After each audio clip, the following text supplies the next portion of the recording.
Kelaparan akut yang melanda Gaza dan mulai dilonggarkannya blokade bantuan oleh Israel dimanfaatkan relawan Indonesia untuk mengirimkan bantuan ke Gaza. Indonesia mengirimkan 11 truk berisi paket sembako senilai hampir 7 miliar rupiah.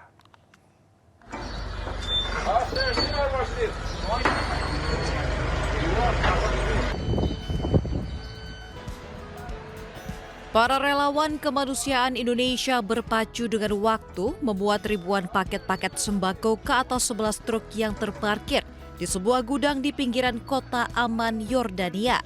Rencananya 8.500 paket sembako senilai hampir 7 miliar rupiah ini dikirimkan ke Gaza melalui perbatasan Yordania Palestina.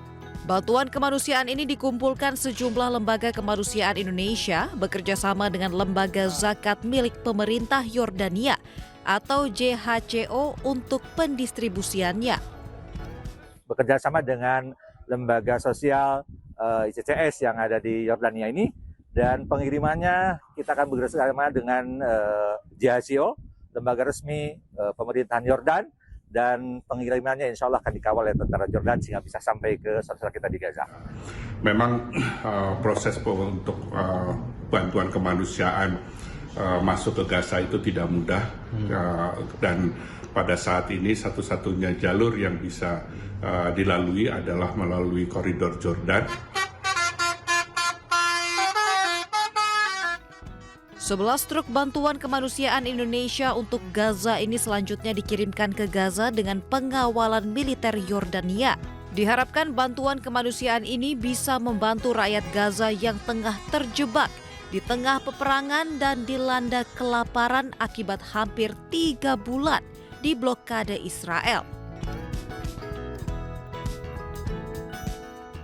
Pemirsa, suasana hikmat menyelimuti Masjid Nabawi. Ribuan jemaah haji dari berbagai penjuru dunia berkumpul. Jumat kemarin pemirsa merupakan hari terakhir jemaah Indonesia melaksanakan sholat Jumat untuk selanjutnya menuju Mekah. Masjid Nabawi kembali dipenuhi ratusan jemaah dari berbagai penjuru dunia termasuk dari Indonesia.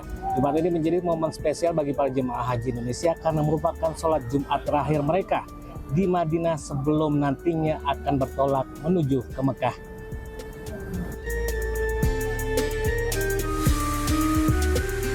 Masjid Nabawi kembali penuhi lautan jemaah dari penjuru dunia. Jumat waktu setempat menjadi momen spesial bagi jemaah calon haji Indonesia yang merupakan sholat Jumat terakhir mereka di Madinah. Dengan penuh hikmat mereka melaksanakan sholat sunnah, memperbanyak zikir dan sholawat, serta mendengarkan khutbah Jumat.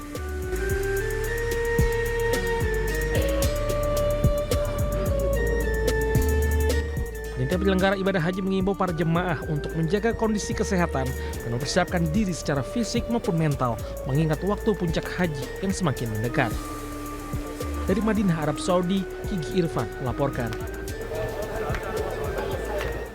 Sebelum pedorongan ke Mekah, para jemaah calon haji tak melewatkan kesempatan untuk berburu oleh-oleh di kota Madinah. Aneka barang seperti gantungan kunci, tasbih, sajadah, peci, hingga parfum menjadi incaran untuk dibawa pulang ke rumah.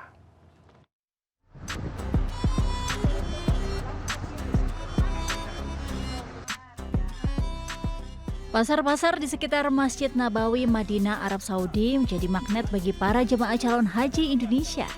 Para jemaah menyempatkan diri membeli oleh-oleh usai menunaikan sholat fardu dan ibadah sunnah di Masjid Nabawi. Salah satu toko yang viral di media sosial, khususnya bagi jemaah baik haji atau umroh, yakni toko Halal Al-Madinah atau Bos Hamid namanya. Di sini tersedia beraneka ragam barang yang bisa dijadikan buah tangan para jemaah untuk dibawa ke tanah air, seperti gantungan kunci, sajadah, parfum, tasbih, hingga peci. Selain harganya yang murah dengan barang berkualitas, pelayanan di sini juga fasih berbahasa Indonesia sehingga jemaah mudah berkomunikasi apalagi dalam hal tawar-menawar. Tak usah khawatir, uang rupiah juga bisa digunakan loh untuk pembayaran di sini. Yang paling disuka belanja di sini yakni banyak bonus yang diberikan cuma-cuma bagi kalian. Soalnya ini Bos Hamid, barangnya murah. Bos Hamidnya dengan karyawannya bisa bahasa Indonesia. Bisa pakai rupiah, uang Prabowo, karena Prabowo sekarang presiden kita, jadi pakai uang Prabowo.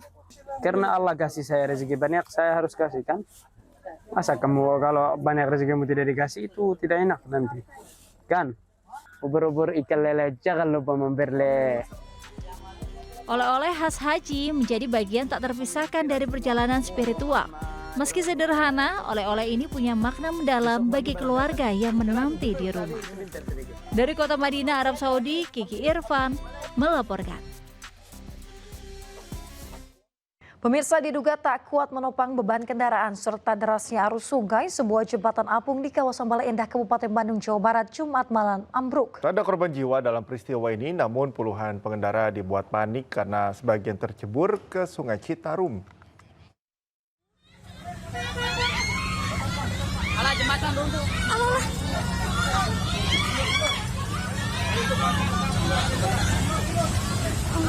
Allah Akbar.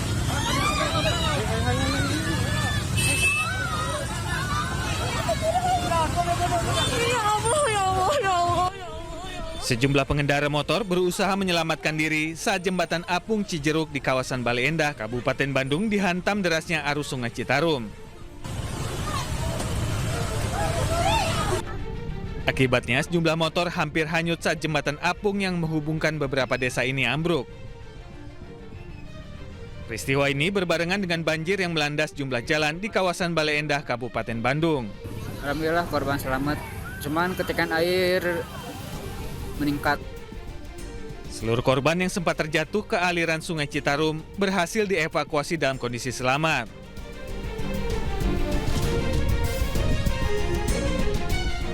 Aparat Polsek Bale Endah menduga ambruknya jembatan apung diduga akibat overkapasitas.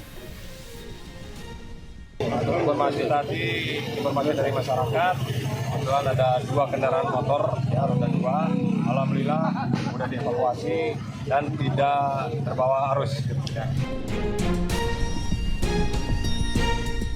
Meski dibangun tanpa izin, namun jembatan ini cukup membantu warga, khususnya buruh pabrik yang akan bekerja. Dari Kabupaten Bandung, Jawa Barat, Yuan Pangestu, iNews melaporkan.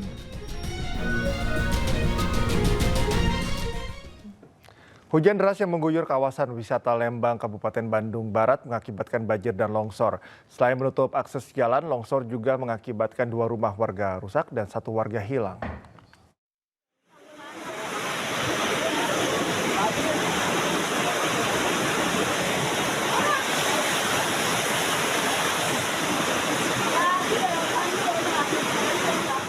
Banjir bandang dan longsor melanda kawasan wisata Lembang, tepatnya di kampung pojok Desa Cikahuripan, Kabupaten Bandung Barat. Sekitar semata kaki. Derasnya air Sungai Cikahuripan membuat 21 rumah warga terendam hingga ketinggian setengah meter. Selain itu, banjir bandang ini juga menghanyutkan seorang petani bernama Endang, 65 tahun. Korban yang tengah beristirahat di gubuknya terseret derasnya air bersama lumpur yang menerjang perkebunan. Kadang 5 meter, 5 meteran. Tebing itu Pak? Tebing ya. Kalau hujan Pak ya? Iya, karena hujan. Terlalu deras kayaknya hujannya. Pak, itu rumah kondisinya sekarang seperti apa Pak? Roboh semua. Nggak bisa ditempati Pak? Nggak bisa.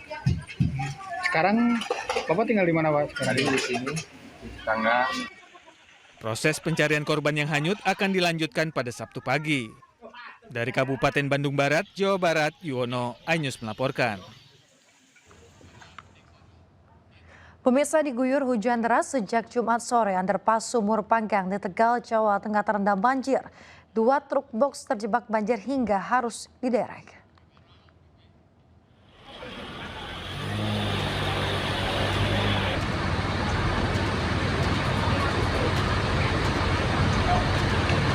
Hujan deras sejak Jumat sore mengakibatkan underpass Sumur Panggang di Kecamatan Margadana, Kota Tegal terendam banjir hingga kedalaman 1 meter lebih. Ratusan sepeda motor harus susah payah menerjang banjir. Tak sedikit sepeda motor yang harus didorong warga untuk bisa melewati banjir. Bahkan 2 truk box mogok akibat terjebak banjir dan harus diderek. Mau lewat dikira enggak, ternyata dalamnya mesinnya tenggelam. Sampai berapa meter Mas kedalaman di tengah ini? Kurang lebih 1 meter ini. 1 meter lebih ya? Mesin knalpot. Banjir di underpass kereta api ini kerap terjadi saat hujan deras dalam waktu lama. 2 mesin pompa dan 2 mobil tangki Dinas Pekerjaan Umum Kota Tegal tak mampu menyedot genangan banjir yang terus meninggi hingga Jumat malam. Dari Tegal, Jawa Tengah, Yunibar iNews melaporkan. Tanggul Pos 1 Pelabuhan Tanjung Emas Semarang jebol. Akibatnya banjir melanda kawasan pelabuhan hingga ke permukiman warga.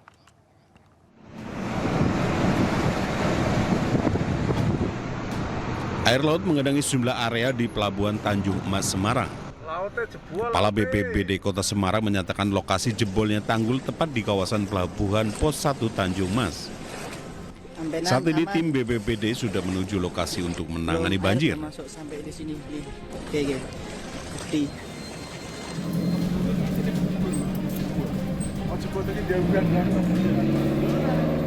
Akses jalannya menghubungkan 3 kabupaten di Jawa Tengah ambles sepanjang 12 meter dengan kedalaman mencapai 1 meter.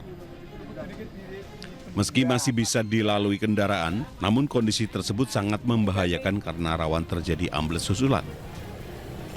Kedalaman dari sini lebih. Kondisi tanah bergerak yang masih terjadi di wilayah Jawa Tengah membuat aspal jalan yang menghubungkan 3 kabupaten yakni Kabupaten Semarang, Kabupaten Demak, dan Kabupaten Gerobokan ambles.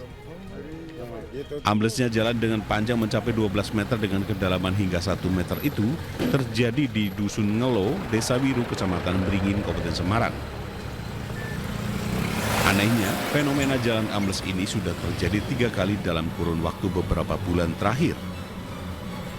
Meski masih bisa dilalui kendaraan, namun kondisi tersebut sangat membahayakan para pengendara, mengingat amblesnya aspal sewaktu-waktu bisa semakin meluas.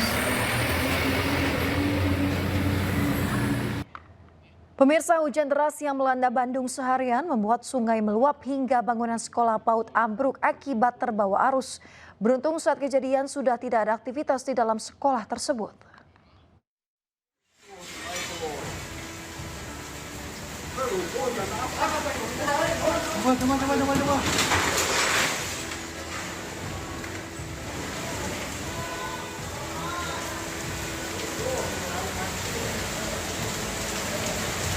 Runtuh. Sebuah bangunan sekolah PAUD di kawasan Gang Sukarisi, Kecamatan Cidadap, Kota Bandung, ambruk dan hancur akibat luapan sungai kiriman dari kawasan Lembang, Bandung. Akibatnya, material bangunan sekolah tersebut menutupi sebagian aliran sungai. Warga sekitar langsung berusaha menyelamatkan barang berharga yang masih dapat diselamatkan. Nggak ada aktivitas biasanya? Nggak ada aktivitas, memang udah nggak dipakai karena kan kawan anak-anak kan, jadi pembelajaran sementara di masjid. Menurut warga sekitar, kawasan ini sering dilanda banjir setiap kali hujan. Akibatnya banyak rumah warga juga terendam banjir akibat luapan sungai. Pokoknya jam 2:04, air surut, tapi tiba-tiba naik lagi. Hingga saat ini, warga sekitar masih menunggu bantuan dari dinas terkait untuk mengangkut sisa material bangunan yang retak. Hingga saat ini, warga sekitar masih menunggu bantuan dari dinas terkait untuk mengangkut sisa material bangunan yang masih menutupi aliran sungai. Dari Bandung, Jawa Barat, Ervan David, iNews melaporkan.